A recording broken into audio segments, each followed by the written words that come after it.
The security light hummed over the side door. Cold slid under his cuffs as he leaned into the push bar. On the linoleum, a strip of wet shine ran the corridor like a narrow river that reflected his face and returned it. Stranger. Lucas walked as if hallways owed him passage. Portraits with gold plaques watched. Those men in oil who never blinked. Lemon cleaner cut through old heater breath. Somewhere a locker banged, and the sound traveled like a dare down the spine of the school. He had the envelope already open in his pocket, white paper against his palm, edges soft from being clenched. 18 out of 100 glared in red, a number that didn't shout so much as sit there, proof that gravity had changed, and he was the only one pretending it hadn't. He passed the side entrance where a mop moved left, right, back again. The woman pushing it kept her back straight as a rule. Late 50s maybe, headscarf tucked neat, hands working the handle like an instrument. The floor woke behind her, catching light with that careful gleam custodians make, and nobody credits. She murmured something that belonged to a different room. He slowed, because the words tugged the tendon behind his knee. The only true wisdom is knowing you know nothing, she said. Not to him, not to anyone in particular, and the mop paused just long enough for him to see his own shoes more clearly in the shine. "What did you say?" he asked, voice softer than he meant. She looked up. "One quick measure, eyes unafraid. Nothing you're ready for," she said, and the hint of a smile told him she'd seen boys fold themselves into swagger and walk away heavier. In homeroom he unfolded the paper and set it flat. A friend reached over, whistled, then turned the whistle into a cough. The teacher took attendance, the way people take aspirin, because they're supposed to, while Lucas read the margin question, "Did you even read the passage?" and felt his jaw harden until the hinge complained. He thought of his father's office as he used to think of aircraft cabins. Glass desk, 2 phones, the window that made the city look like a model. "You're an embarrassment" had landed there recently, precise as a pin. "If you worked for me, you'd be fired," and he had answered, "I'm your son, not your employee." Like a boy who knew language but not leverage, between periods he cut through the East Wing, a colder country. Heat hadn't reached the pipes. His breath surprised him in front of his face. The woman with the mop kept time near the lockers, the bucket a small blue moon beside her, and the shine on the floor turned from decoration to instruction. "Step there. Mind the edges. Pay attention. You used Socrates," he said, stopping because his steps didn't know what to do. "Weirder things happen before lunch," she said, one eyebrow like a question mark. "It's weirder," she added, gentler. "When a boy who walks like he owns marble can't pass paper." He swallowed a laugh he didn't feel. "Who are you?" "Somebody who learned to work with what can be cleaned," she said, and the mop kept traveling, steady strokes that left a seam of light behind her. A bell rang, and the hallway filled with the sound of shoes, backpacks clipped shoulders. Voices bounced off tile and came down hard. He stepped aside, let a crowd pass, then moved the other way, against the current, without understanding why, until he heard his own voice say, "Teach me." She didn't make him repeat it, didn't soften, didn't gloat, didn't look surprised. "One condition," she said, and thumbed a frayed notebook from a tote. "Leave your last name outside the door, and start from 0 from the floor." He glanced down at his own reflection in the wet path. The fluorescent bar split his face into someone he didn't recognize. Maybe that was relief. Maybe it was a warning. He couldn't tell. And the not knowing felt raw and, for a second, clean. "Fine," he said, and the word didn't perform. It just landed, simple as a brick on concrete. She wrote her name inside the cover, Evelyn Wallace, in small, precise letters. then slid the notebook into his palm like a tool he hadn't earned yet. 6 a.m., she said. Where? Here, she said, and the mop leaned against the wall the way a staff does when it's finished pronouncing. He tried to sleep and slept like someone waiting for a knock. At 5:30, the house felt bigger than usual.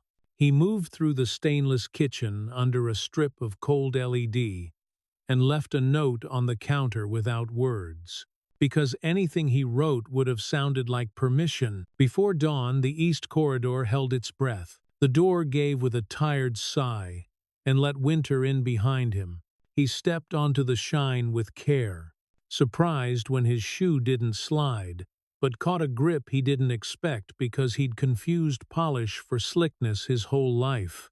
In the unused library, she clicked on a desk lamp. Its cone cut the table into a small, bright stage. The rest of the room stayed gray, windows leaking the color of metal, dust turning lazy in the beam until the heater coughed awake in the wall. Read, she said, pushing a battered paperback to his side. Out loud, so you can hear where you lie. He frowned, but the first paragraph found his throat and made him trip on cadence he'd tried to smooth.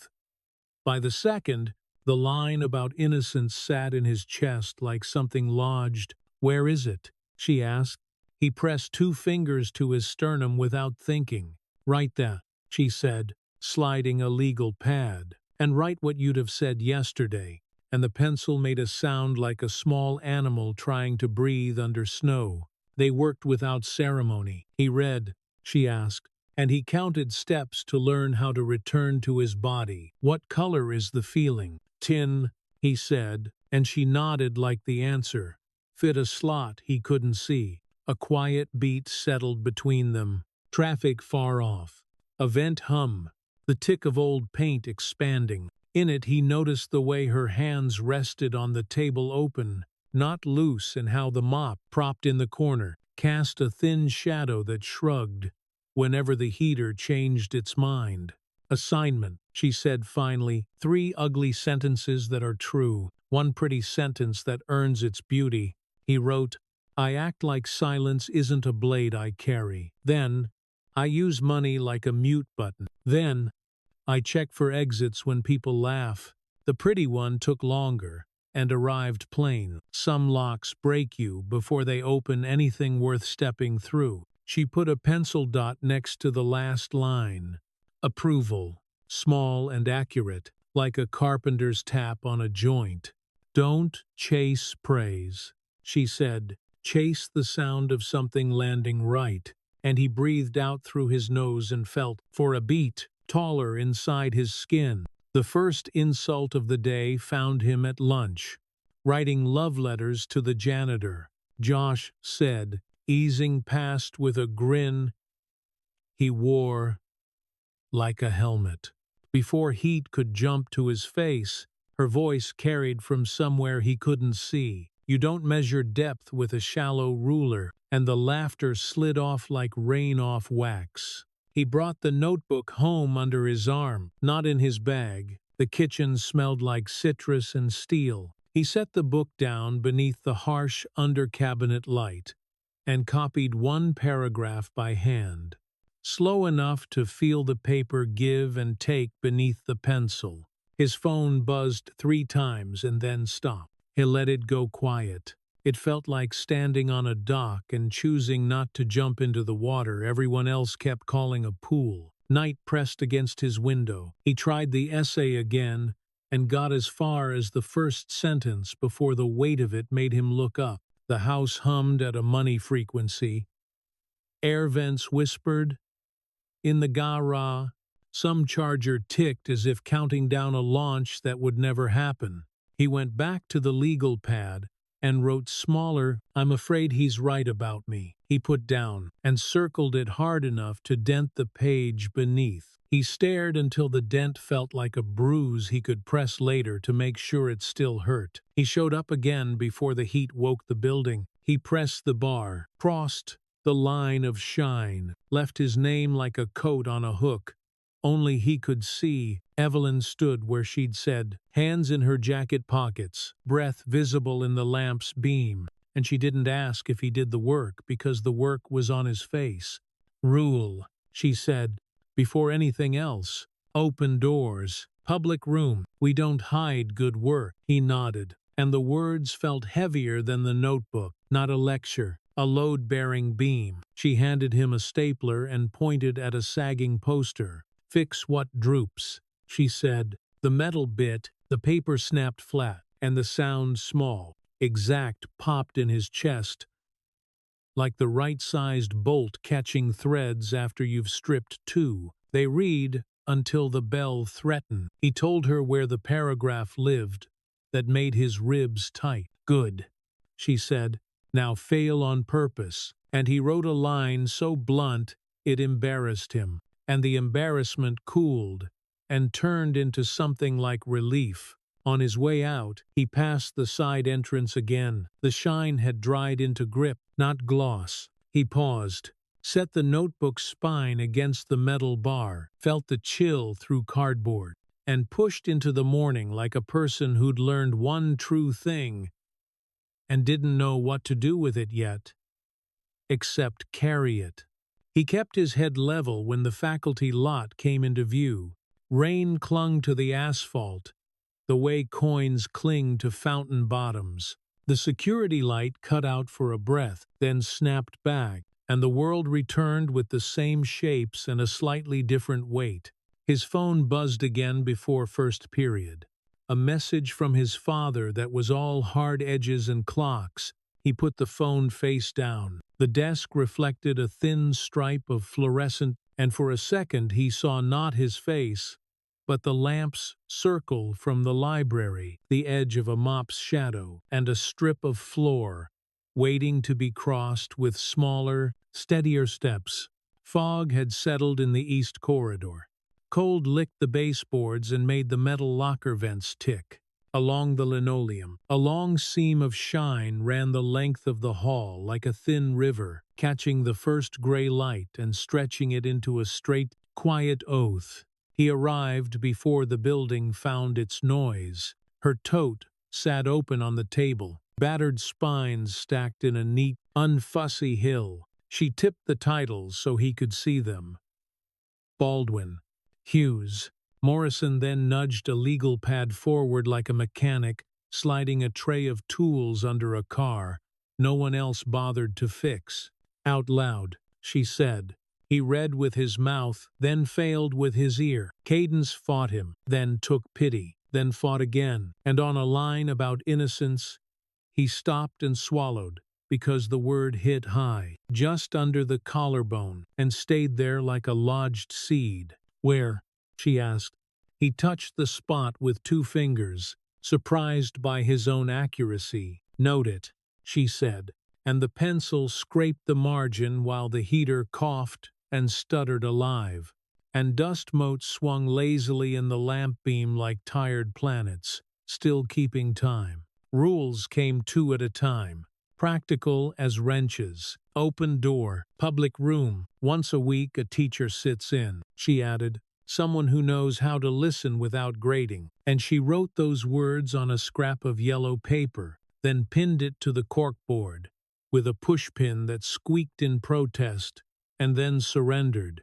He copied a paragraph in his own hand. The letters came blocky, like a kid learning to drive stick. When he finished, she touched the page and asked for 3 ugly truths in verbs, not decorations, and he watched his hand write, assume, dodged, performed, and feel each word land with a thud he could count with his breath. Footsteps cut past the door and drifted on. Something dripped far off, rhythmic and unsupervised. The shine at the threshold held still and made a narrow mirror he pretended not to look at when his throat went dry, and the sentence would not finish unless he earned it. By lunch, the public board outside the auditorium had been wiped clean. He taped a paragraph in the center of the cork plain paper, black ink. "Na flourish," Power is a mirror that lies if you never look away from your own face, and the vent above it hissed softly and made the page breathe like a small animal that wanted to live. He checked back between periods. The paper was gone. The pushpins left like two eyes without a head. He rewrote it cleaner, taped it higher, then added a second line at the bottom in smaller print. If this disappears, it's because it knows it's true, and the hallway offered no opinion, only the soft cough of heat through dusty grills. Priya showed up at the library with a pencil stuck in her bun. Her jacket smelled faintly of printer toner and cafeteria oranges. "You look like a person who ran from something that couldn't keep up," she said, dropping into the chair opposite, and her eyes went straight to the legal pad, to the verbs, to the sentence he'd crossed out twice, and then let stand. "You okay?" he asked. Priya shrugged like a boxer, shaking out her arms. "Depends what you call it when biology pretends writing is a hobby and my lab partner reads like a person hiding in a supply closet." And she flipped her notebook open and let a paragraph breathe that had been trapped all morning under her ribs. The door stayed propped with an anthology older than both of them. Air moved across their ankles, thin and colder than the room deserved. He noticed the way the cone of lamplight claimed the table and left the rest of the library in a gray that didn't feel like darkness so much as another kind of attention. Ms.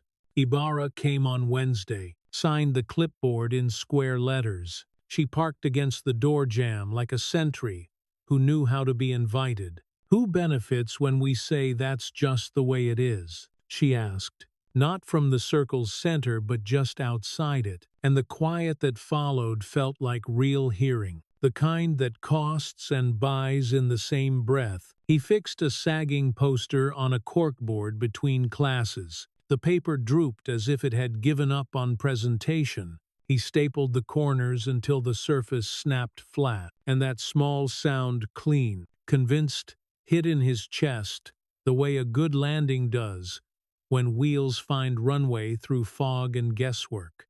Outside the library, Josh slowed, then didn't, helmet tucked in the crook of his elbow, grin timed to deflect. "Coach says I need to read more than signs on locker room," he said, drifting a step inside the door and pretending to inspect the spines as if they might suddenly select him. "Try this one," Priya said. She slid a thin book across with her knuckles. "If a sentence refuses you, that's a kind of respect." And Josh looked at her like she'd offered a drill in a new sport, and maybe he was already behind. The paragraph on the public board survived until third period. A neat post-it appeared under it in someone's tidy print. "Nice poem, Prince." And he didn't touch it. He let it sit like a small cut that bleeds just enough to teach you skin thinness. Then he pressed down the tape edges and went to class, silent and breathing through his nose. Heat rose, then rose again. The building had moods, and used the ducts to share them. During last period, the light in the library went watery, and the open door threw a rectangle of hallway onto the floor that made the shine look like a path drawn with a straight edge across something old. "Pretty sentence," she said, tapping his newest draft. He waited for the rest that always came. "Empty," she added. 3 blue X's over 3 adverbs lined up like cheap sequins, and he felt the sting, then the strange, quiet relief of words forced to carry their own weight without a chorus line. He asked for one rule that wasn't about writing. "Fix what droops," she said, not looking up from her notes. He laughed once, short and unwilling, then caught her eyes, and saw she meant the word beyond posters, beyond court, and he nodded to show he'd heard the large thing in the small instruction. Midway through the week, a secretary in soft shoes delivered a message. "Assistant principal would like to see you," she said to Evelyn, polite as a fire alarm. Evelyn wiped her hands on a towel she kept folded in the tote and walked down the hall fast enough to be on time, and slow enough to carry dignity like a stack of plates that couldn't be replaced. The office smelled like new carpet and careful language. Plants in white pots stood near the window as alibis. Concerns. Optics. Scope of role. The AP offered, and Evelyn, palms open on her thighs, answered, privacy protects people. Secrets protect power. And the quiet that followed wasn't agreement, but it wasn't dismissal. And she took that and left. He waited in the library, counting heater clicks. The building whirred, settled, whirred again. He watched the shine at the threshold and imagined it flowing backward under doors, under feet, into rooms where decisions happened, and he knew that wasn't how floors worked. But he let the image stand and fettered his breath. She came back, rolled her shoulders once. No closed doors, she said, rewriting the rule on the yellow slip. We invite oversight. We teach in the open. We let the room become the witness. And she slid a new page to him and tapped the top margin twice like a conductor reminding the orchestra where one lived. He wrote something sharp enough to make his wrist ache. He crossed out what apologized for itself before it spoke. When he finished, she read the first line and set her pencil down and said, "Don't chase flattery. Chase landing." And the heater cut off, leaving the room's hum bare and smaller and, somehow, more honest. After school, the boardroom at the very end of the administrative hall showed only its frosted pane. Shadows moved across it like hands in a memory. He didn't listen. He stood with his back against the opposite wall and felt decisions pass through air like pressure, and the shine beneath the door glowed faint and unhelpful, the way light does when it isn't for you. He went back to the board outside the auditorium. His paragraph was gone again. The post. It stayed, stubborn and tidy. He wrote beneath it on a fresh sheet, same words, cleaner letters, then a new line small. We're not arguing, we're practicing, and walked away because leaving it up felt like the point. That night he worked under the under-cabinet light. The kitchen smelled of citrus and steel warmed by hands. He wrote 3 more verb truths, rushed, decorated, hid, and one plain sentence that surprised him by sitting exactly where it should, without begging for attention. Morning made the east wing colorless and kind. Through the propped door, the hall exhaled the cold air it had stored all night. The shine along the threshold had dulled from so many shoes crossing it, and that dullness, the absence of gloss, looked less like loss and more like use. And he felt the change in his feet before he named it. Ms. Ibarra signed the clipboard again. She asked them to write down one rule they were glad someone broke. He wrote faculty only, and then crossed it out and wrote silence, and she read it upside down from across the table and didn't nod, didn't comment. Just let it sit between them like a tool that would get used when it was time. Josh hovered longer the next time. Coach wants talking points, he said, flipping the thin book to the middle like a man palming a card. If I tell him I'm reading in a broom closet, he'll say it's bad for the brochure. And Evelyn said, tell him some rooms are dry by accident. We're just making them useful. And Josh laughed once, quick and involuntary, then sat. When the bell for last period sounded, the building dropped a few degrees. They wrote through it, sleeves pulled over thumbs, breath barely fogging. Out in the hall, a custodial cart clinked, and the shine that lined the corridor gathered what light it could and held it like a thin cup, just enough for a person to find a step and then another. He left the way he came, through the side door that stuck at the bottom, and then yielded. Outside, the lot smelled like damp asphalt and hot brake pads. The seam of shine at his back stayed in his head longer than the cold on his ears, and for a moment it wasn't a mirror or a path or a stage. just a line somebody had drawn with care so no one would slip without meaning to. Dawn turned the east corridor pewter. The strip of floor polish caught the pale light and pulled it straight as a tight string. He followed that line past lockers still asleep, shoes whispering on wax, the smell of lemon cleaner lifting over the colder scent of metal and dust. She was already in the library.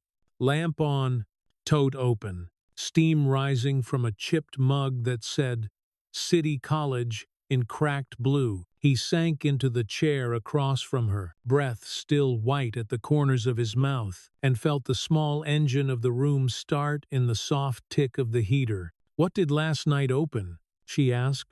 He touched the sternum without thinking, 2 fingers on the spot that had stayed sore. "A room I kept pretending was a closet," he said, and her eyes warmed a degree, the way coils do when electricity finally commits. They read until Cadence fought back. He tripped, adjusted, let the sentence hold him where it hurt. When he reached a line that asked for air he didn't have, she lifted a palm weight, and the silence sat with them like a third person who knew both their names. "What did you do before this?" he asked. He kept his tone level, not prying, not soft. She placed the mug down carefully, centered it on a faint ring, and said, "I taught adults who forgot they were still allowed to be students. In a school," he said. "In a university," she said. Not proud, not hiding. "A dean stole work. I refused the hush money. Doors closed without fingerprints. Then a car accident took the person who kept me brave enough to keep knocking." The lamp hummed. Her hands lay still and open, exactly the way she taught. He watched the steam from her mug thin and vanish, and he didn't fill the air with a speech about unfair. He just kept looking until the weight of the story settled where it should. "Teach me for real," he said. "No more easing in." "What do you pay?" she asked. And he heard the question under the question and said, "I won't kid, even when I hate myself." And they shook hands like tradespeople signing for risky work. History bled into first period. Chalk squeaked Reconstruction on the board. The room smelled like old paper and new anxiety. He raised his hand and asked who paid for the passive voice mistakes were made, and the teacher's mouth stalled, then reset, and a ripple went through the desks, like wind through dry grass. At lunch he checked the public board. His paragraph had gone missing. Again, clean removal. He posted a sharper draft high in the center and wrote smaller at the bottom, "If this disappears, it knows why," then stepped back. The taped corners braced like knuckles against the slow breath of the vent. "Mr. Chen pinned him at the whiteboard later." Out loud, the teacher said, handing him the marker like a weight. He narrated vectors, not with confidence but with patience. And somewhere between assume and therefore his voice stopped wobbling, and the last line settled with the soft thud of a latch finding strike. "Again, Mr. Chen said, slower." He did it twice more, tasting numbers in his mouth, feeling breath become a tool instead of a hazard. The dry marker squeaking where he leaned too hard, and easing when he found the right pressure. Midpoint turned the shine social. Passing the side entrance, he watched 2 freshmen avoid a patch still wet. They checked their footing, glanced at each other, and stepped in sync. And the line of polish stopped being mirror or path, and became a contract you kept for the people walking beside you. After last bell, the library cooled a few degrees. Priya slid into the chair with ink on her knuckles like a rash. "Bio can wait," she said, then read a paragraph that hit like a well-thrown stone. And when she finished, she stared at the paper as if it might try to run. "Cut that metaphor," Evelyn said. "It's pretty but lazy." Priya crossed it out hard, and the graphite shine left a smudge on her thumb, and she smiled for the first time all day. Not wide, just enough to show the work had paid for itself. He laid out his trade. Rule lists he'd started, schedule. Names on a clipboard in untidy block letters. We invite oversight, he said, trying the grown-up phrase on, and finding it fit. She added one in neat print: a teacher sits weekly and asks the worst necessary question and underlined necessary twice, so nobody could pretend it was an accident. A secretary in soft shoes arrived with a folded note. "Quick," she said, eyes apologetic over practice neutrality. He watched Evelyn read, refold, tuck it under the lamp's base, like a wedge to stop a wobble, and then return to the work as if the building hadn't just cleared its throat in a different register. After hours he strayed to the administrative hallway, frosted glass, brushed metal, carpet that wanted you to whisper. Behind the boardroom pane, silhouettes, gestured hands, cutting air into measured rectangles, and words slipped through the crack at the bottom like conditioned air. Optics, liability, donors, mission said twice like it could do two jobs. He stood across from the door, back against cool paint. Phone stayed in his pocket as discipline, not virtue.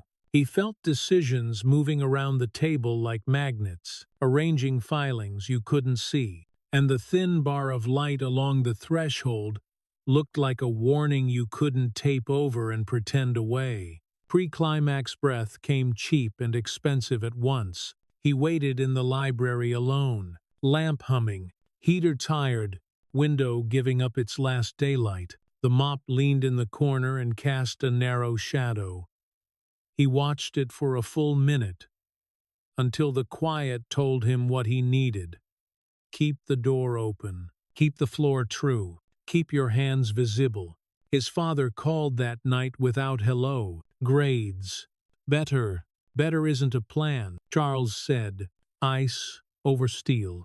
And the silence that followed felt like standing on glass, and knowing only one person in the room believed it was thick enough. He spread his books across the stainless island.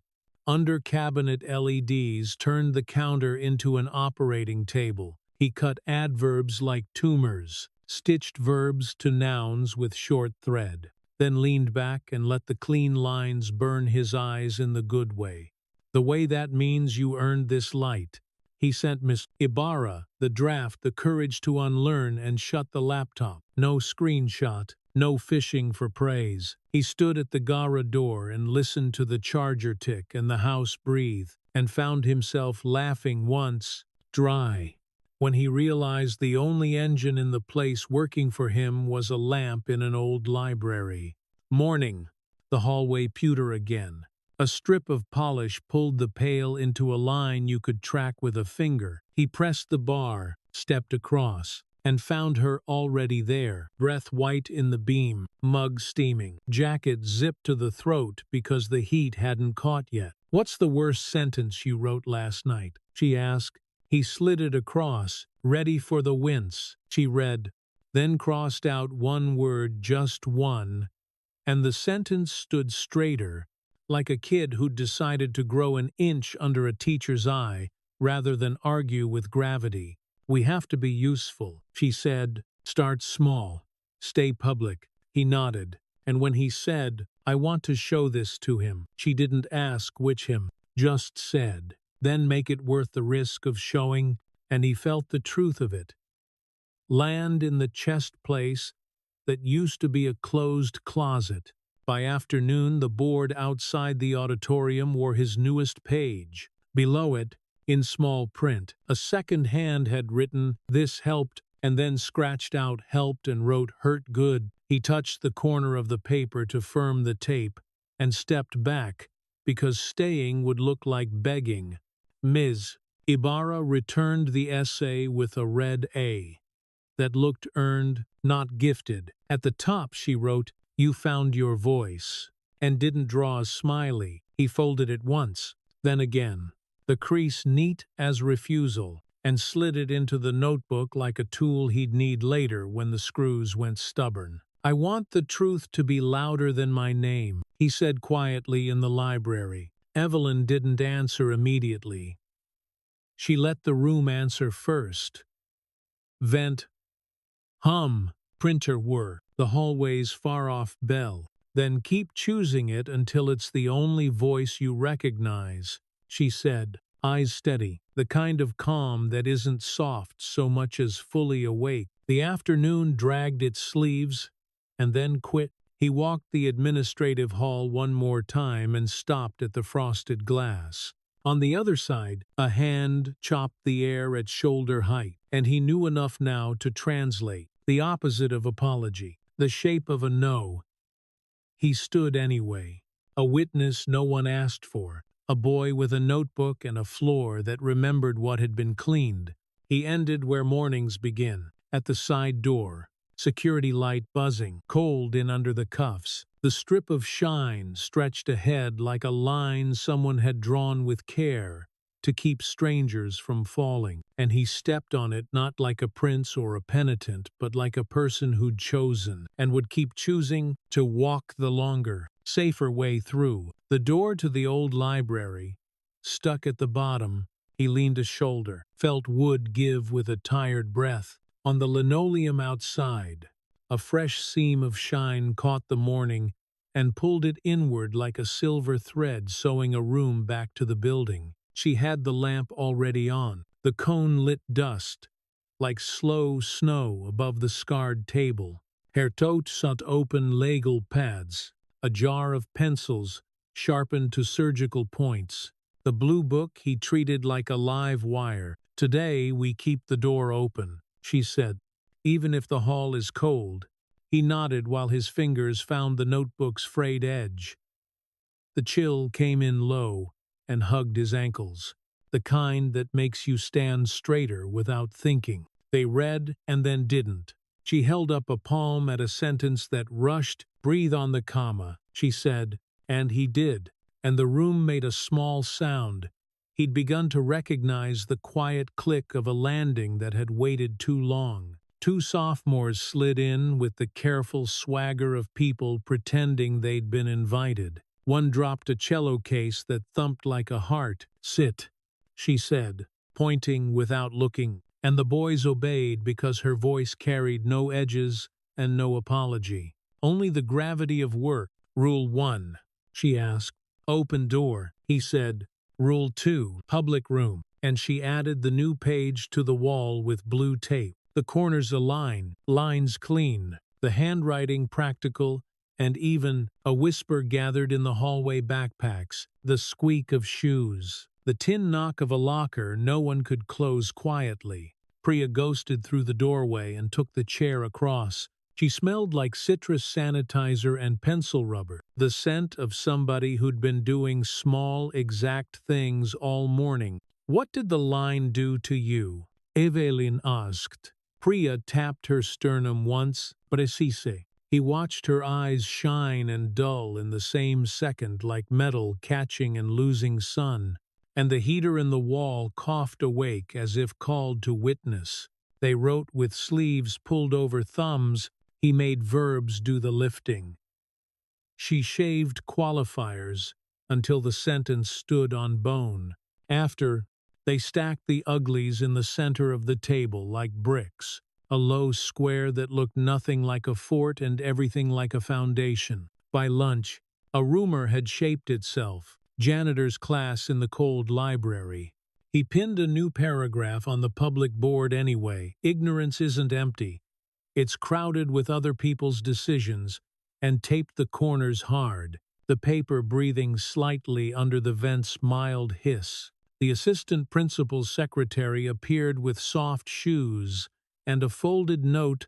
Quick, she murmured, eyes on the door like a lookout. He watched Evelyn read without twitching, then slide the paper under the lamp base to stop the wobble the table didn't have. And he understood. Sometimes you stabilize things that aren't shaking because you know they will. Concerns? He asked. Optics, she said, making the word taste like chalk. Also scope and liability, which are cousins who don't visit unless they want something. And she smiled once, dry as a match. They invited a teacher to sit. Ms. Ibarra signed the clipboard in a square, patient hand. and leaned in the doorway, like a guard who'd finally found a gate worth guarding. "Question of the week," she said, voice easy. "Who gets paid when we keep quiet?" And the silence that followed wasn't empty furniture settled. Throats worked. The lamp hummed a thin wire note. He wrote, "People who build rooms without windows." Priya wrote faster. "People who sell us mirrors." The sophomores stared at their pages until their pencils moved, a slow crawl that became a steady line, and one of them smudged his own cheek gray without noticing. Midway, the seam of shine in the corridor shifted meaning. Two freshmen hovered at the threshold, toes to the light. He stepped into the hall and held the door with his hip, and the way they looked at the bright stripe told him it wasn't a reflection anymore. It was a border they hoped wouldn't move while they crossed. 3 seats in the back. He said, "You don't have to talk today." They took chairs and held their notebooks like passports, and the heater clicked off, leaving only breath and paper noise, the small sounds of a room doing what rooms are for. He read "The Courage to Unlearn Again," and winced at a sentence he'd loved yesterday. She X'd a word, then another, then set the pencil down as if she'd just put a scalpel on a tray. "Pretty is fine when it earns," she said. "Otherwise it's costume." And he nodded and let the sentence change clothes into work. A custodian rolled past with a cart that sang a little. He paused and backed up an inch to look in. "Y'all got heat?" he asked, grinning, and she said, "Enough." And he said, "Holler if it quits," and kept moving. The cart wheels, leaving 2 faint lines in the shine that laughed at their own symmetry. Priya stayed after and helped tape butcher paper to the back wall. "Rules?" she asked. "Rules," he said, and they wrote what they could live with, right before speaking. "Speak like the person you're talking about is in the room. Return what you borrow. When you mess up, name it and clean it up." And the letters looked like they could carry weight without cracking. Josh appeared at the edge of the door with his helmet like a strapped joke. "Coach wants me literate," he said, half serious. "We want you human," Priya said. "No smile." And he barked a laugh. He couldn't help and slid down the wall to sit where the return slot shadow made its own country. They read him a paragraph that refused him. On purpose, he squinted, listened, then let the words hit without blocking. "Feels like running stairs," he said, sweating a little, and she nodded. "Pleased, stairs you built." And he rolled the helmet between his palms and didn't leave. Late afternoon, the light went blue. The heater stuttered and coasted. He taped his revised page to the board, same title, fewer ornaments, and someone in a careful hand tucked a post-it under it. This burned right. And he touched the note once and looked away fast, like a person checking a pulse he hoped not to lose. Pre-climax. The room got the quiet it had earned. No one spoke for a full minute. Outside, a pipe knocked, then apologized. Inside, pencils rested. The lamp warmed the top of his hand, and the open door threw a rectangle of brighter hall onto the dulling strip of polish. A small altar anyone could step across. "Board wants to meet," she said, finally. "Soon." He didn't ask when. He heard the clock inside the word, and found he wasn't scared so much as awake. "What do we do, meanwhile?" he said. "Culture," she said, "every minute." And she pointed at the list on the wall and added one more in smaller letters. "No closed doors," and underlined. No until the paper almost tore. He took the bus home with the notebook warm under his jacket. Streetlights made the glass a black mirror that returned him thinner and more honest. The driver hummed tunelessly. The heater wheezed like an old dog. And someone in the back snored once. A single theatrical snore that made him smile without approving. At the kitchen counter he laid the essay flat. Under cabinet LEDs, turned the ink a hard, bright black. He cut the last of the adornments. stitched two short sentences into one long muscle, and when he finished the paragraph, he didn't fist pump or text it to anyone. He just breathed and felt the air do its job. His phone buzzed, heavy with a name he knew too well. He flipped it face down. The stainless reflected a thin bar of light, and in that stripe he saw the library's cone and the door's rectangle and the little seam of shine that kept finding him in places where it wasn't. Morning again. The same sticky door, the same push, the same small victory. In the hall, the polish had dulled where the feet were thickest, a soft mat from traffic, and that lack of gloss felt like the truest thing they'd made. Not pretty. Used. Bring me your worst sentence, she said when he walked in. He did, and stood while she read. Better, she said, and he realized she meant the sentence, and the boy holding it, and the heater finally caught up and blew a ribbon of warmth across the table that made the lamp's circle breathe. They finished the hour laying out the week like tools, a schedule for who watched the door, a plan to invite 2 more adults with spine and ears, a list of kids who'd edged close and needed the kind of nudge that felt like being seen without being caught. He left before first bell and walked the long way instead of the quick cut. The seam of shine ran beside him like a lane you'd choose if you were tired of slipping. He touched the push bar at the side exit and paused, palm on cold metal, long enough to hear the building's breath, the hum, the ticking, the distant vacuum, and he thought, not for the first time, that rooms know when they're doing their job and try to hold steady. Outside, frost crisped the edge of the grass. His breath showed, then left. He stepped into the gray with the notebook under his arm, and behind him the library door stayed propped by a book weighty enough to make its own weather, and the thin river of polish in the hall kept catching light for whoever came next. By Tuesday, the shine in the east corridor looked different. Not a mirror, more like a slender runway, laid across cheap linoleum. He stepped along it before first bell, shoes whispering, lemon and old dust mixing in a smell that said, "You can fall here, but you won't by accident." Algebra returned papers, like verdicts. Mr. Geller slid his across without comment. 49% bled red at the corner, and the smaller circle's sign flip, lost, negative, rushed. Last step felt less like wounds, and more like a map of places he'd refused to stand still. He carried the quiz to the library. The way you carry glass you aren't sure is worth saving. Evelyn looked at it and then at him, listening with 2 fingers on the margin, as if grades made a frequency. "All right," she said. "Fail beats. 3 of them. Verbs, not vibes." He wrote, misread the stem, assumed the graph, raced the clock. She nodded once, approval stingy as sugar in a war. "Good. Now the counter habit, read the stem out loud. Sketch before solving.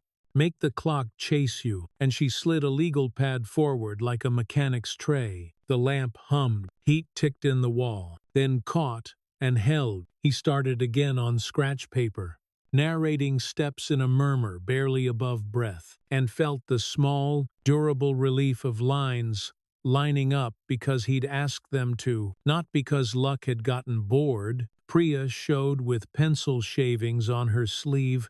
"You look like you wrestled a formula and lost by decision," she said. He grinned because the truth landed without bruising.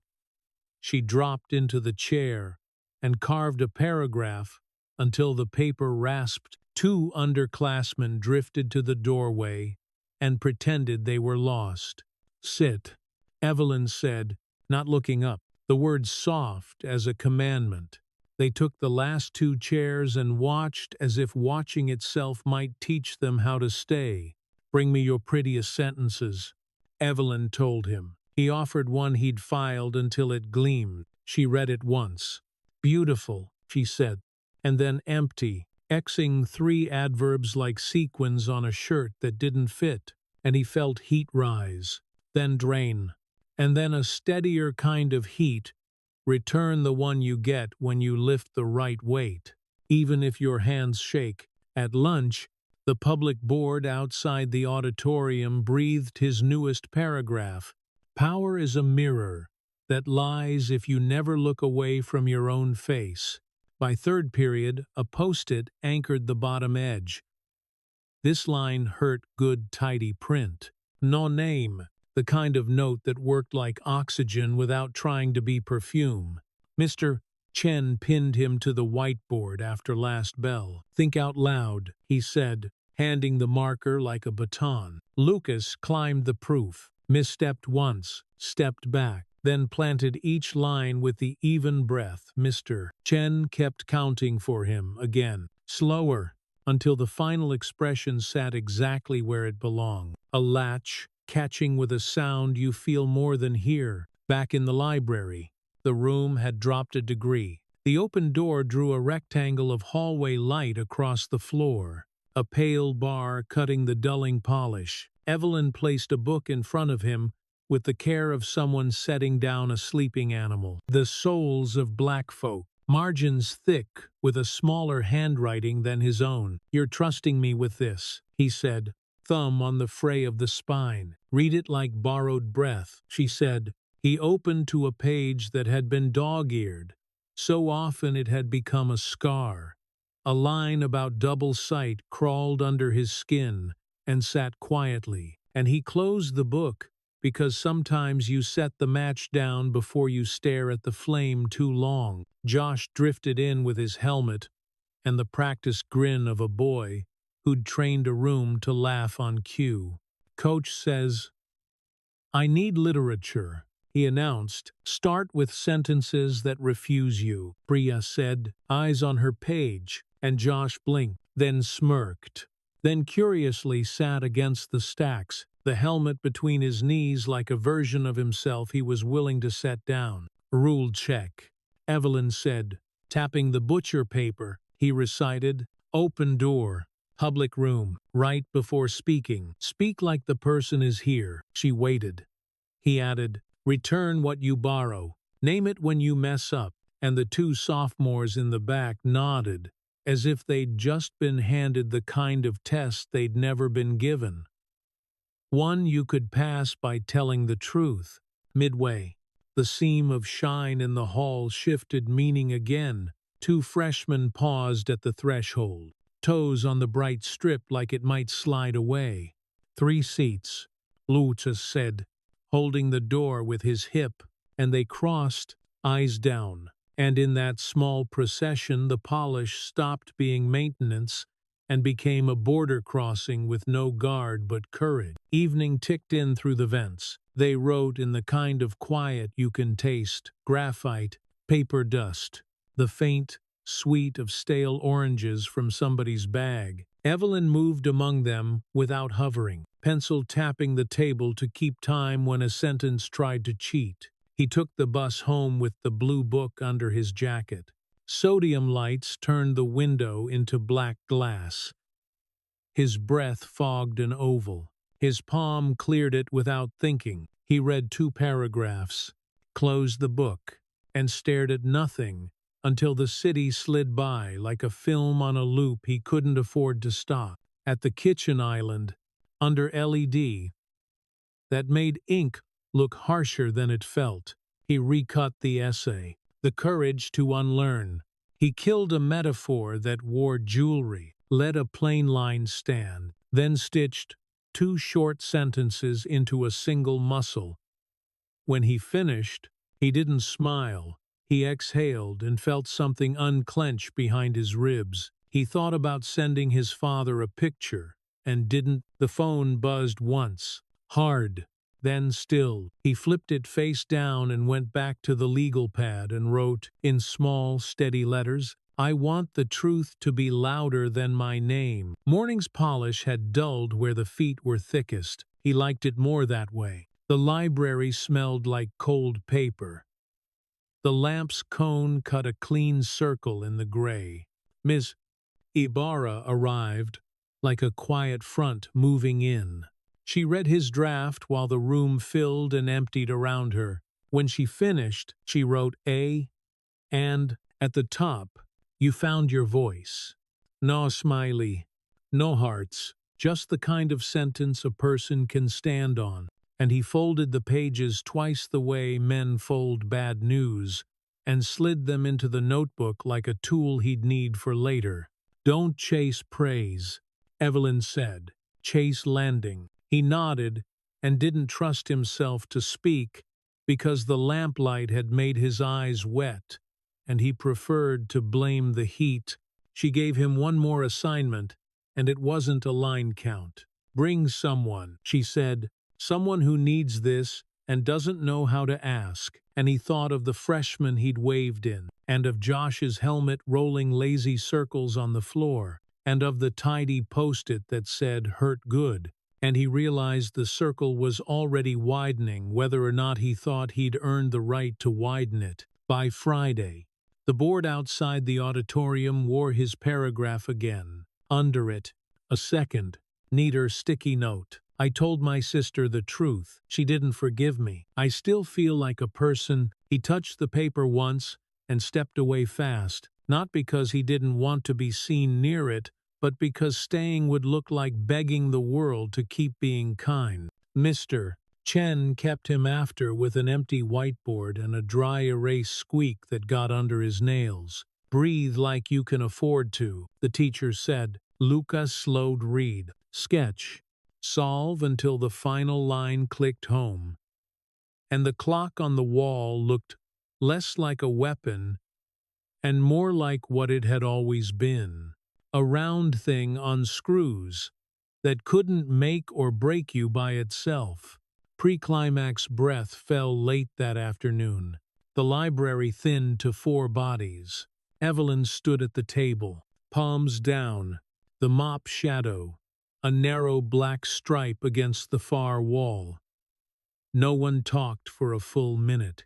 The kind of quiet that fillets you and sews you up better while you're paying attention. "Bring it to him," she said at last. "No pronoun necessary." Lucas looked at the folded essay in his bag, then at the door. "I want to," he said, and the sentence felt like you feel when you step into cold water on purpose, shock, then ache, then the honest, stubborn heat of your own body, working. "I won't soften it for you," Evelyn said.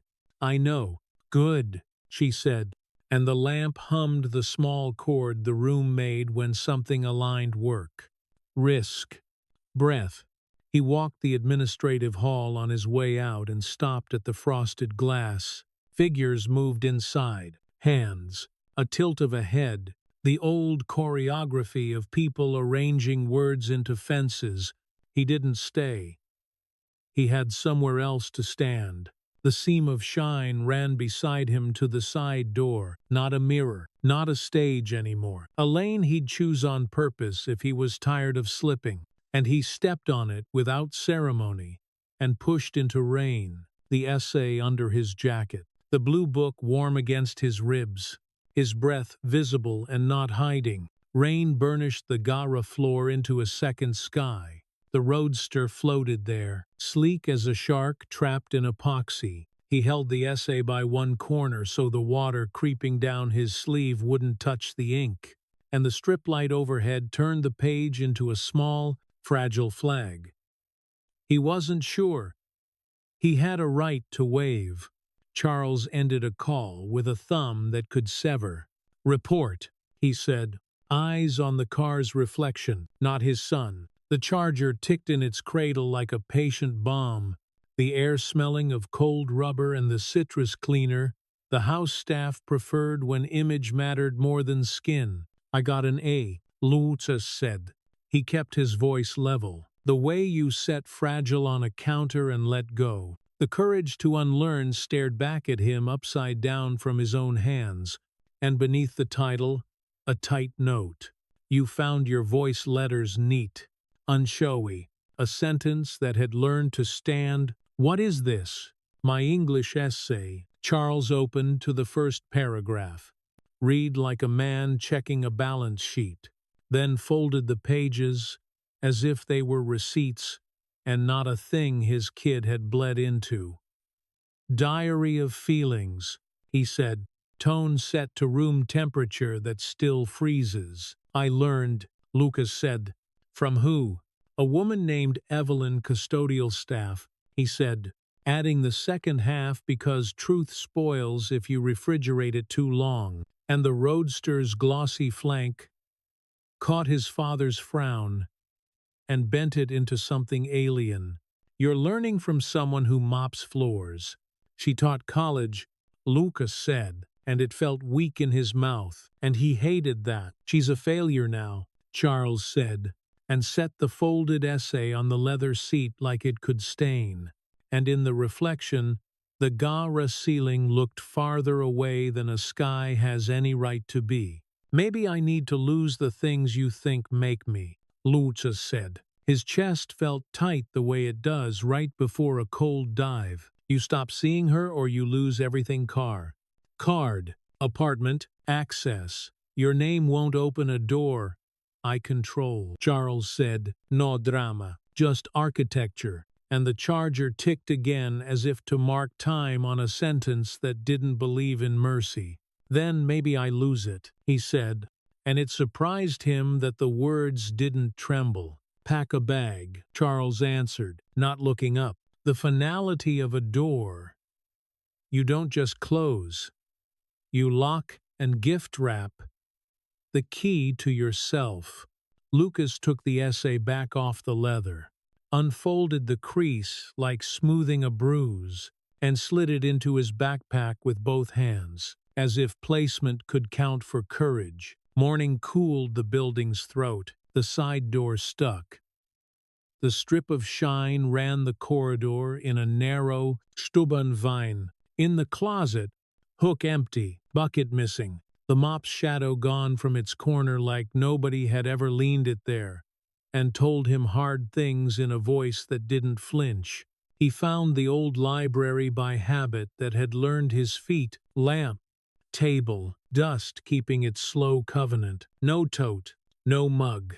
A small dent on the table where the blue book used to rest, a hollow, the size of a palm that felt like the negative of a prayer. The assistant principal's office smelled like new carpet and words with safety rails. "Ms. Wallace is no longer with us," the AP said, cheeks lifted into something that wanted to be compassion and settled for policy. "Budget adjustments, vendor model streamlining, custodial services," and the framed quote behind her promised change, while the blinds sliced the light into obedient strips. "You fired her for teaching. We have to protect the institution," she answered, steepling fingers as if shelter could be pantomimed. "There are liabilities you don't understand." And he watched the mouth shape liability, with the same care people reserve for names they plan to keep using. He stood in the hall outside, the shine under his shoes a clean thread. Nobody would claim. He wanted to kick the baseboard and wake the pipes until they screamed. Instead, he took out the legal pad and wrote, "Not for grades, not for applause, for truth," in letters that looked like handwriting, finally admitting it belonged to him. By lunch, his chemistry of focus had gone off. Numbers blurred. History dates refused to anchor. Sentences frayed at the edge. He sat in the back and felt a hollow open where habit used to sit, and across the room the vent exhaled, a breath he could not borrow. He checked the library again, even though he knew the door breathed out cold. The lamp's cone was a clean, unhelpful circle. He touched the dent on the table and felt petty for it, and then didn't, because grief is allowed to be small and domestic and still count. Midway, the shine turned into a line on a map he finally read. The administrative corridor hummed with carpet and brushed metal, and the sound of filters deciding what gets through. Behind the frosted boardroom door, Silhouettes chopped the air into rectangles, optics carried on a thin thread. Liability again. Donors. Mission doubled like a prayer. Said twice to see if it works the second time. He leaned against cool paint across the hall and did not pretend he belonged. The thin wash of light under the door pulled a blade across his shoes.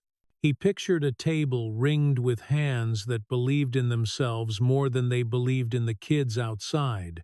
And he knew pictures are dangerous when you let them harden. And he let it anyway. The bulletin by the main office wore a fresh announcement in a font that tried to smile. Senior speech contest, what it means to win in life, open to families and community. He stared until the letters shook back into straight, then signed the sheet with a pen chained to the counter. His name looking for once like a tool, not a signature. He wrote that night under LED light that made the page a surgical field. Winning is what happens when you stop needing an audience to breathe. He didn't know if it was good. He knew it was his, and he felt the pen settle in his fingers like a wrench that finally fits the nut that's been stripping all afternoon. Sleep came mean and intermittent. The house ticked in expensive ways, vents whispering, the refrigerator muttering, the raw charger, counting a car that didn't need anything, and still took. He lay on his back and watched the dark turn lighter, as if color had instructions and was following them out of spite. Morning, bus instead of car, vinyl seats that remembered everyone. Sodium light smeared the window. His breath fogged it and cleared again under his palm without asking for permission. A kid across the aisle dozed with mouth open, a soft snore that made the whole bus breathe easier for one stupid second. And he hated and loved that for what it was. School called itself to order, and then forgot why it had bothered. He found Priya in the library with a stack of spiral notebooks and anger tucked under her jaw. They cut her, he said, and her eyes shone and then turned to dark stone, and she wrote something savage and clean on the butcher paper under rules. No closed doors underlined once. Again, until the thick marker squeaked. We keep the door open, he said. Even if it's cold, she said. They propped it with the largest book on the shelf and stood in the draft like two idiots who had decided that air moving through a room is the least it can do if it's going to call itself air. The day gave and took like a bad dealer. A teacher who had never made eye contact before said good line in the hall without stopping. A freshman left a folded scrap on the reading board. Your sentence made me tell my brother the truth, and signed nothing. And he didn't need a name to know weight when it settled. He printed his speech draft and read it under the lamp. The paragraph about Evelyn came out too clean. He sanded it down until splinters showed. He wrote, she didn't have an office. She had a floor, and it was enough to save me. Then crossed save, because he hated the way it aggrandized survival, and wrote change because change hurts and heals, and doesn't let you go back without a limp. Pre-climax breath. He walked the hall with the frosted glass again. Inside, a laugh that wasn't humor, just the relief of agreement. He put his ear nowhere near the door, and still heard the cadence of men very sure of their noun. He went to the garage, because you go to the scene of a crime when you need to see the chalk outline again. The epoxy still held last night's sky. The roadster still looked like the future, if you swallow advertising whole. He stood where he'd stood, and held the essay until his fingers hurt, and then set it down and picked it up and didn't cry. Because anger has a pride that won't always make way for grief. He texted no one. He ate standing up. He practiced the first line of the speech out loud 3 times, slower each time until the words sat in his mouth like sober friends who'd come to keep him from calling anyone dumb. Back at school, the cafeteria smelled like bleach and thawed fries. and the fizz of a soda fountain that needed a new gasket. He sat where he'd sat, and took the blue book out under the table and let one paragraph burn a line across his chest.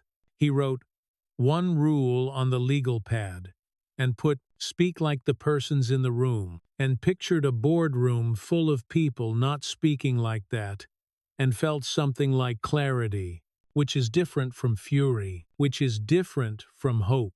After last bell, the library held 4 bodies, and a decision. Priya taped a new sheet to the wall with hands that read as steady to everyone who didn't know her. Josh rolled the helmet between his palms and looked at the door so often it became a joke he didn't tell. Evelyn wasn't there, which is to say, her absence took up a chair and part of the table and a piece of air nobody could find a way around. "We don't stop," Waitress said. It felt wrong to say we and wrong not to. He let it stand, because every choice tastes like metal the first time. "We do it where anyone can see." Ms. Ibarra stepped into the doorway like she'd heard her cue. "Then let it be seen," she said, sliding a clipboard onto the table and a stack of waivers. None of them wanted, but all of them needed. And the lamp threw a clean circle of light that said enough, and not nearly. He went home on the bus again, the route now muscle memory. Outside the window, wet streets turned brake lights into smeared fruit. He rested his head against cold glass and felt the hum through his skull, and heard the sentence he'd written stop needing an audience to breathe, and wondered if he'd stolen it from the air or from some version of himself he hadn't met yet.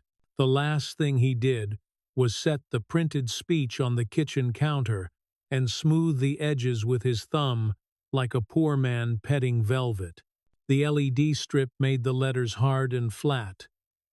He read them anyway. Then he turned off the light, let the room go soft, and listened to the house tick. Each sound a reminder that maintenance is a language, and he was finally learning how to speak it without shouting. He slept. Not long, not clean. He woke before his alarm, and watched the square of gray on the ceiling turn into a square of light, and he felt the day arrive like a body of water. He'd have to enter all at once if he wanted it to take him seriously. At the side door, the strip of shine lay narrow and exact. He stepped onto it with deliberate feet. It was still just polish on old linoleum, but it held, and that was the whole point. They waxed the stage for the ceremony. Under the spots, the boards wore a thin sheen that turned footsteps into small moons.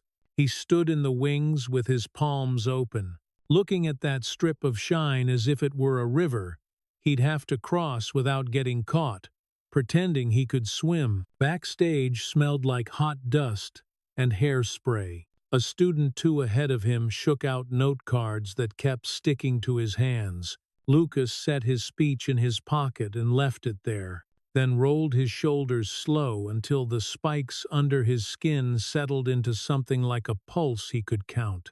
The MC announced the rules with a smile that knew they didn't matter. Parents shifted in the dark like weather forming. He stepped to the line, caught the shine with the toes of his shoes, and waited for the microphone to stop echoing the previous kid's fear. "My name is Lucas," he said. He let the last name fall behind him like a coat he didn't need for this weather. The house exhaled, and the way rooms do when they've decided to try believing you.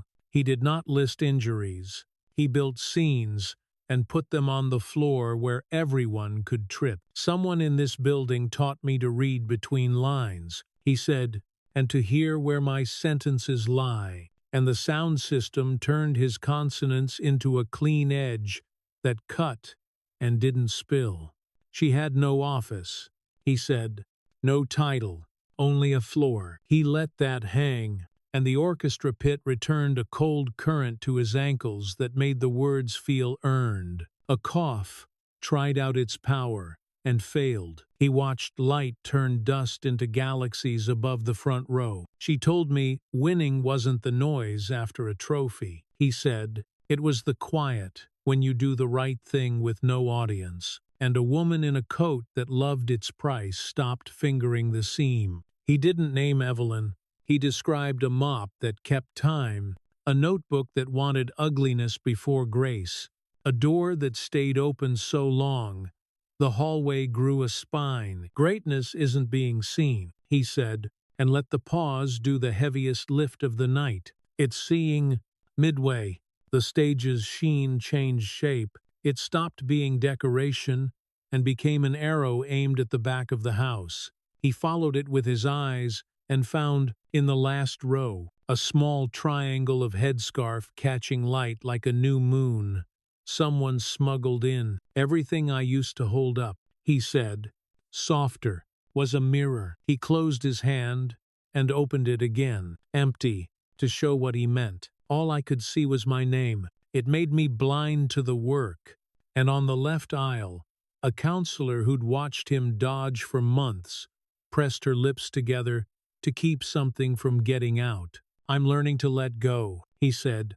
The mic picked up a breath he hadn't meant to give. I'm learning to win by choosing who I'm willing to become when nobody is watching. And somewhere up balcony right, a kid clapped once and smothered it, embarrassed by his own heart. He didn't bow. He stepped back, as if giving the room could be a skill. Silence held for a count he didn't try to rush, then broke into applause that climbed him from the feet up, a weather pattern he didn't trust and didn't refuse. The stage manager touched his elbow and steered him into the dark. Nice, she said, meaning true enough to pass. He blinked as the hallway's unflattering light reset his vision. Collar scratchy, palms damp, pocket heavy with a folded speech he hadn't needed. Priya found him first. You left the last name in the coat check, she said, bumping his shoulder. He nodded, breathed through the grin threatening his mouth, and felt the immediate, practical relief of the corridor's colder air cutting through perfume and victory. Josh loomed next, helmet under arm because some props protect. Coach cried, he whispered, then smirked to save face. Half a tear. Might have been allergies to honesty, and the quick laugh that followed didn't drain the gravity. It just reminded them the room knew how to hold both. He signed the clipboard he didn't have to sign, because habits earn their keep. A freshman he barely knew said, thanks, without stopping. In the corner, Ms. Ibarra watched with her chin tucked and her hands still, the way teachers watch when they've decided to keep quiet so the kid can hear his own engine. When the lobby doors wheeled open, winter pushed the night inside. Coats found bodies, programs crumpled, breath fogged the glass in low ovals. He caught his father near the poster board, note kite hiding, tie loosened like a new word. You said something, Charles managed. It sounded like a man trying a stare he wasn't sure would hold. I heard it. And Lucas nodded once because there are no medals for not gloating. And he didn't want one. They didn't fix a decade in the span of a handshake. They didn't try. Lucas put a hand to his father's shoulder, brief, human, and felt the muscles under the suit unclench half an inch, which for a moment was a cathedral. And enough. Phones came out as they always do. Hungry.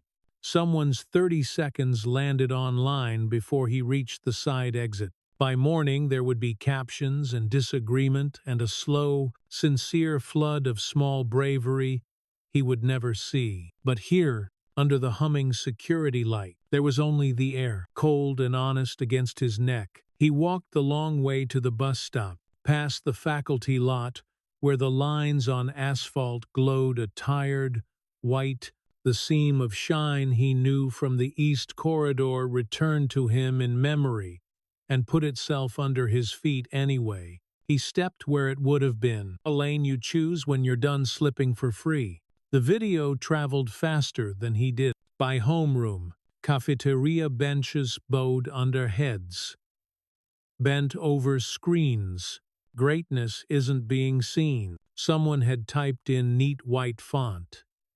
A freshman reached up to the reading board and taped a printout of his paragraph with hands that trembled and then stilled. Evelyn wasn't in the library, but the chair she'd used had a small nick on the back he'd never noticed. He put the blue book in the center of the table and opened it to the page that had crawled under his skin and left it there like a candle you set in a church when you don't know the rules, but you understand the point. Door stays open, he told Priya. Even if it's colder, she propped it with an anthology that had taught and apologized for decades, and the hallway's draft carried the smell of eraser, dust, and floor soap into the room like a borrowed hymn. By lunch, a local blog had posted a clip with a headline that didn't embarrass itself. By last period, a station asked for permission they didn't need. He kept moving class. Board, stapler. Because work is the only thing that lasts longer than noise. He found a quiet beat in the boys' restroom. Of all places. Tile. Drip. The far stall's light, buzzing like a fly that wouldn't die. He washed his hands too long and watched the water pick up the smell of cheap soap and chlorine, and wondered why relief shows up in rooms built to clean. After school, he climbed the bus steps, with his speech still folded, edges softened by handling. 2 rows back, a kid with a skateboard on his lap said, almost to the window, that line, and didn't finish. Lucas nodded at the glass. Because some acknowledgments prefer translation, he didn't go home. He asked the driver to drop him 3 stops after his, where porches sat close, and the paint on rails had been layered, repaired, and forgiven. The evening tasted like fryer oil and wet wood. On her porch, the swing creaked once, and stopped. He knocked, then didn't fidget. When Evelyn opened, the smell of tea and lemons slipped past her shoulder, and the look she gave him did the work of 2 arms without moving. You didn't have to come, she said. I did, he said, holding out the envelope like a small, defenseless animal. She opened it there. Diploma copy, acceptance letter. 1 sheet, with the sentence at the top, the Evelyn Institute, and her mouth changed shape without making a sound.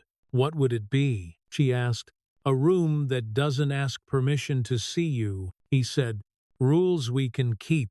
Doors that don't close while someone is still on the threshold. And he realized he was speaking faster and stopped. Not to be careful, but to be accurate. Start small, she said. A circle before a calendar. Always public, he answered, and they found themselves smiling in the brief, disbelieving way you do when an idea makes a noise you recognize in your bones. They sat on the steps with their knees not touching. Clouds dragged slow and low over the street like tired ships. A neighbor raked and paused and waved with the rake, and the moment arranged itself like an honest photograph. 2 more rules, she said.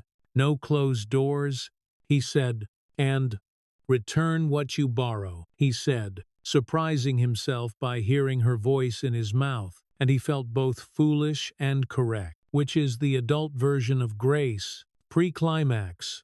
The night let them rest. No car passed. Somewhere, a dog barked twice and quit, as if told the world had already been notified. When? She asked. As soon as we can afford fire extinguishers and a lease, he said. Pay people above board, she added, and he nodded.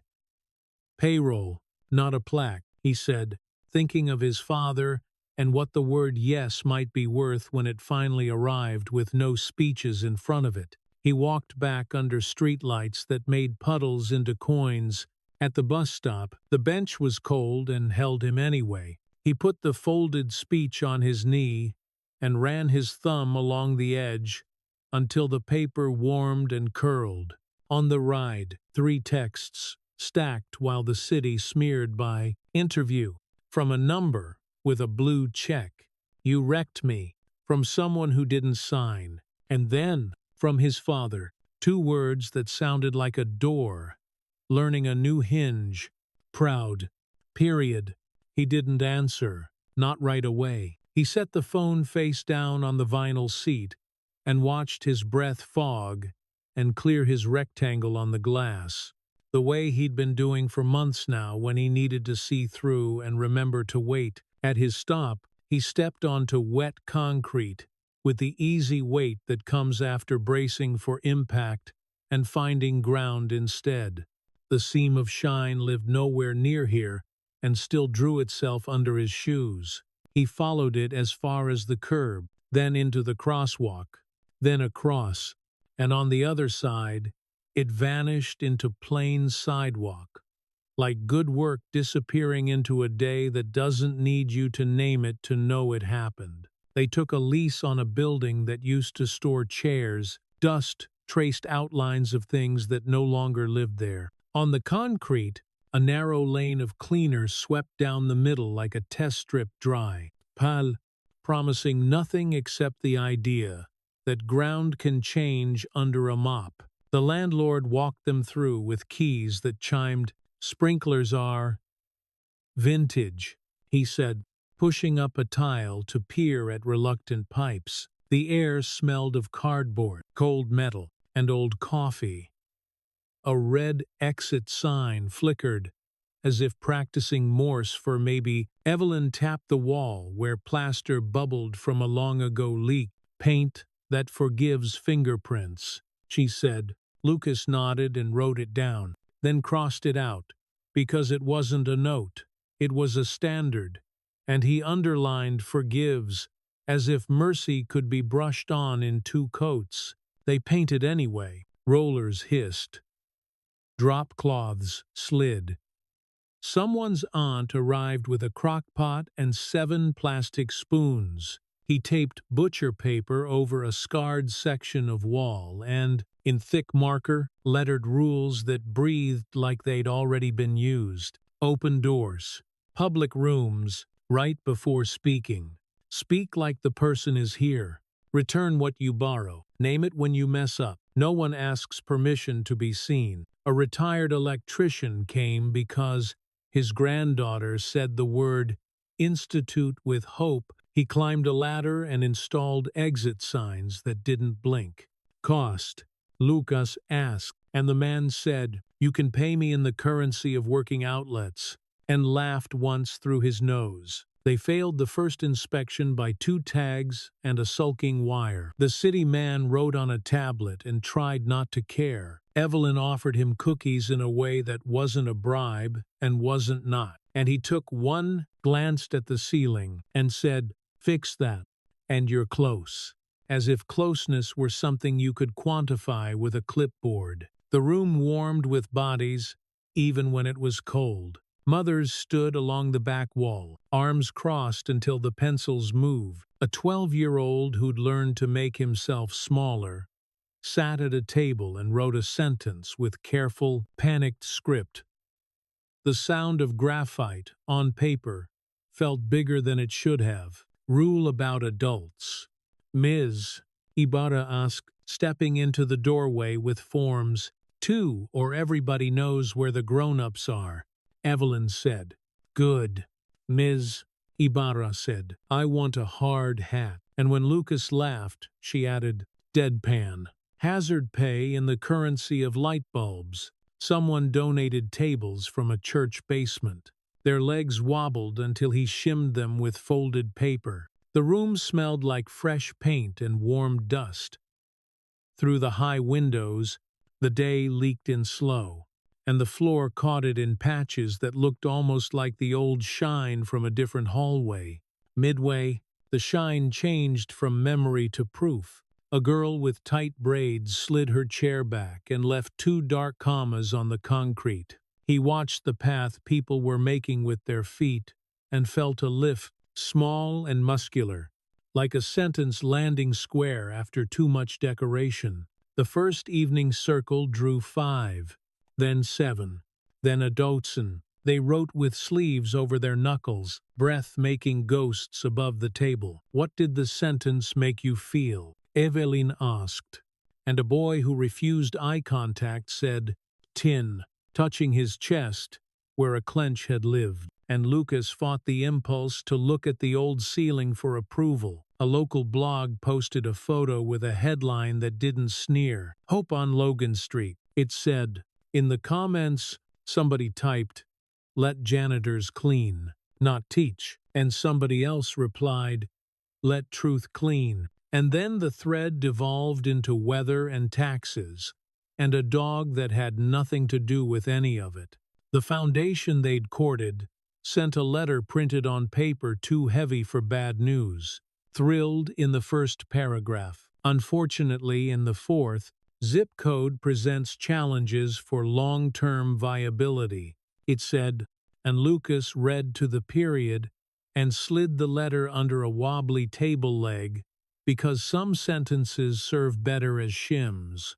The landlord texted due to market conditions, and a number that tested their definition of faith. Lucas met him in the echoing front room with a folder thick with past inspections, letters from teachers, and photos of kids who didn't smile for the camera. 15% down, the landlord said at last, like a man surprised by his own mouth, and Lucas shook his hand without looking triumphant, because luck isn't what happened here. They drafted a code of ethics on a night the heat couldn't keep up. Mandatory reporting, background checks, sign-in sheets that protected privacy without pretending secrecy. They argued about the quiet room until they all agreed, a chair, a soft lamp, a door that doesn't lock. Take 5 on a card. Not time out. The inspector came back and stood in the doorway listening. He touched the tags, glanced at the exit lights, eyed the mended wire. "You fixed this," he said. "All right, you're good." And when he signed, the stylus made a small click that sounded like the right bolt catching after too many stripped threads. "Payroll, not a plaque," Charles said when he finally stepped inside. His tie was loose. His eyes were doing math and something else. He slid an envelope into the acrylic suggestion box, like he didn't trust his own hands to do the obvious in public, then nodded at the rules on the wall and asked, "Benefits," in a tone that said he'd fight if he had to. "Above board," Lucas said. "Even if it hurts, it will," Charles said. And for the first time it sounded like experience offering a map and not a leash. Kids arrived with notebooks like contraband. A barber set up a folding chair near the front and gave clean lines while talking about tip math. A public defender came on Saturdays to teach sentences of a different kind how to work. The smell of coffee and clipper oil, braided with pencil shavings and hand soap, backlash came human-sized. A parent wrote a post that weaponized the word safety and used volunteer as an accusation. Anonymous accounts shouted from behind cartoon avatars. Evelyn turned off her phone and kept the door open, because air works, whether or not people approve of it. A seventh grader lingered at the end of circle, eyes hot and wide. He held out his notebook with 2 hands like it might run. "This place made me feel smart for the first time," he said, voice trying not to break and failing, and she cried in a way that didn't ask permission from dignity. And Lucas stood there with his hands on the back of a chair and let the moment do what it was built to do. They learned to manage small fires and the fear of big ones. The protocol wasn't pretty, but it worked. Who calls, who stays, who holds the door? They trained on a fire extinguisher in the alley while snow dusted their shoulders. The cloud of white powder blew back and coated his teeth with a taste like chalk and lemons. The news sent a camera that wanted an arc from custodian to founder. The lower third read, without asking. Evelyn said, "We're a practice. and the anchor blinked because the word didn't give her the ending she came for. Then cut to B-roll of kids, writing as if writing were exotic. Mid-December. The exit sign over the back door died. The retired electrician came on his day off, smelling like cold metal and coffee. He replaced the ballast with a patience that made the room feel taller, then refused money and took a muffin and said, "Pay me by keeping the lights on," and patted the wall like an old dog. A council member dropped by in a coat that complained about the weather. "Photo?" she asked, smiling for a staffer. Evelyn handed her a broom. "Sweep with us," she said, and the woman laughed, then swept, and the picture ran twice on the evening news, without anyone having to explain the joke. They celebrated a small grant with bigger relief. They lost a larger one when a board member's cousin found a clip and pretended anger meant instability. They bought a second-hand copier that jammed unless you whispered nice things to it and posted a sign, "Be gentle." She's seen some things which passed for humor on a Tuesday.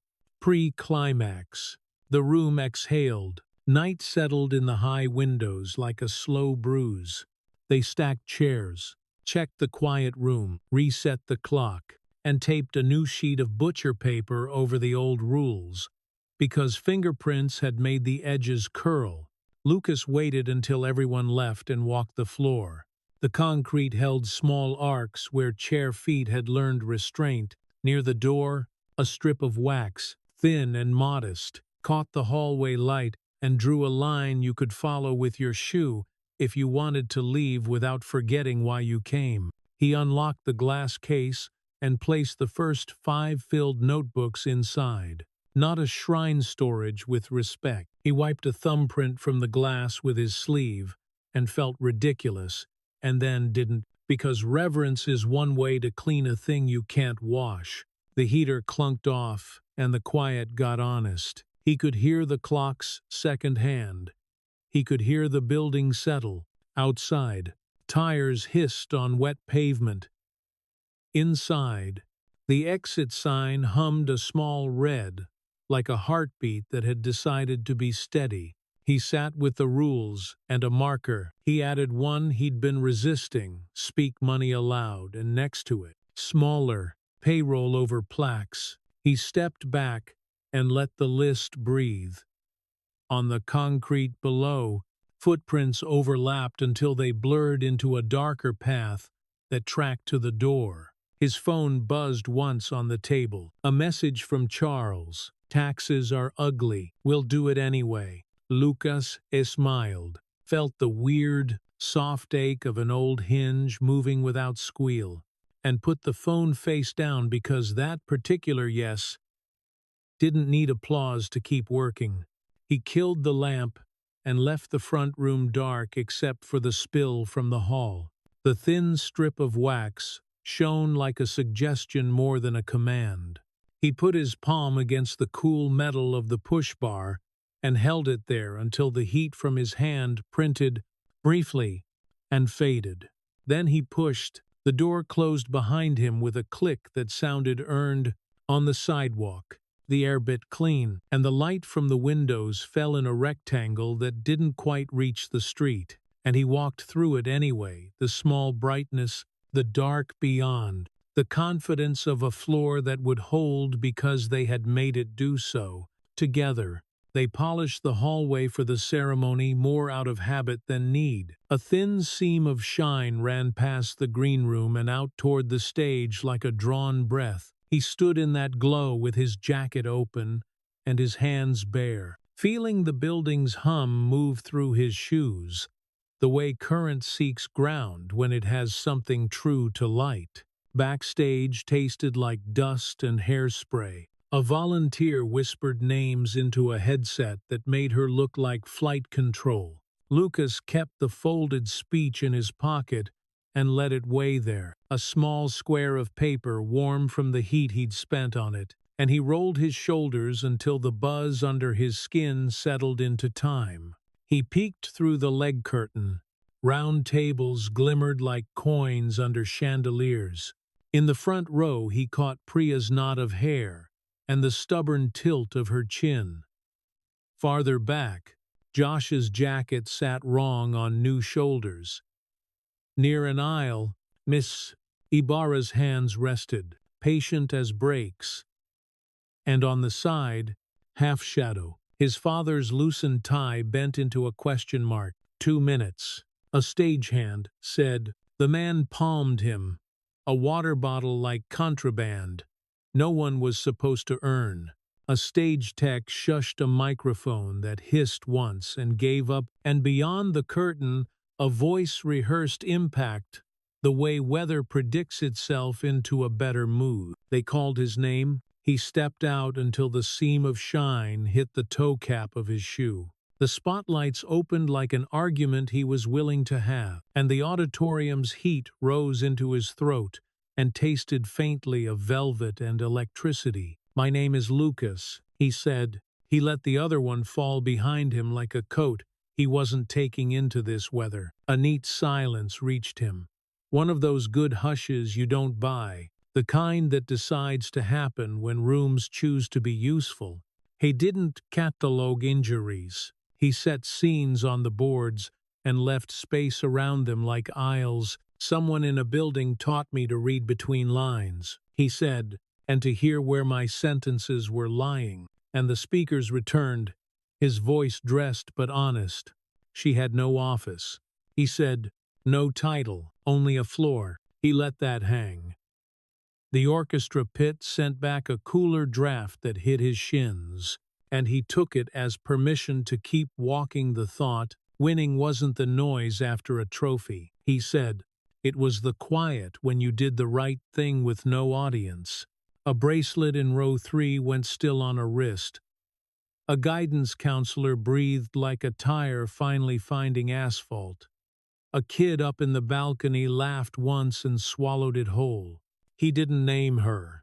He brought out a mop keeping time, a notebook that demanded ugliness before grace, a door that chose to stay open and paid for it. Greatness isn't being seen, he said, and let that small cliff of silence do the heavy lift. It's seeing. Midway, the shine underfoot widened. It was no longer decoration.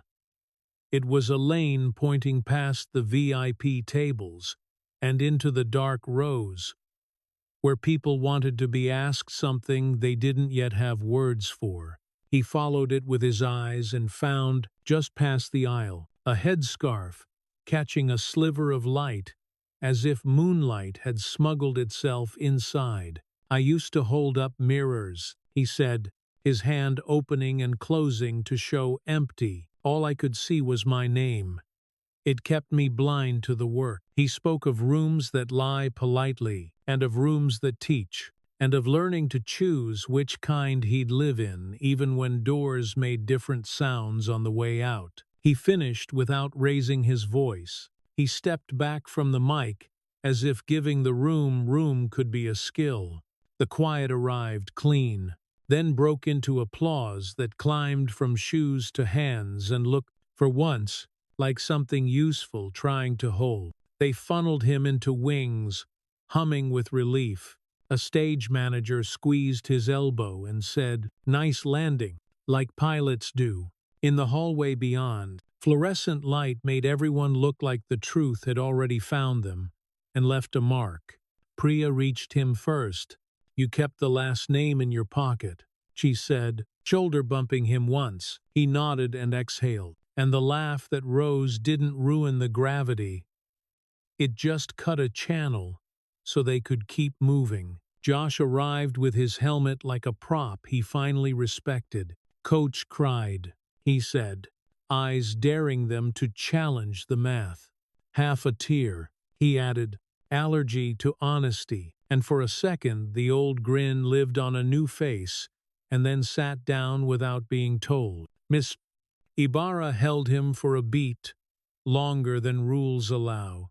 "You let the room do the work," she said, almost proud and mostly tired. He felt the words land in his shoulder like a firm hand on a door. You've learned to push the smart way. Charles came last, because habits die hard. He stood with his hands empty, which for him counted as ceremony. You said something, he managed, the sentence searching for a stair that wouldn't creak, and Lucas said, I heard it too. And that passed, for now, as a kind of truce.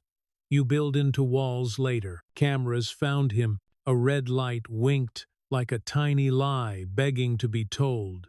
He kept his answers short and practical, and let the focus drift past him into the idea, because fame tastes like sugar water.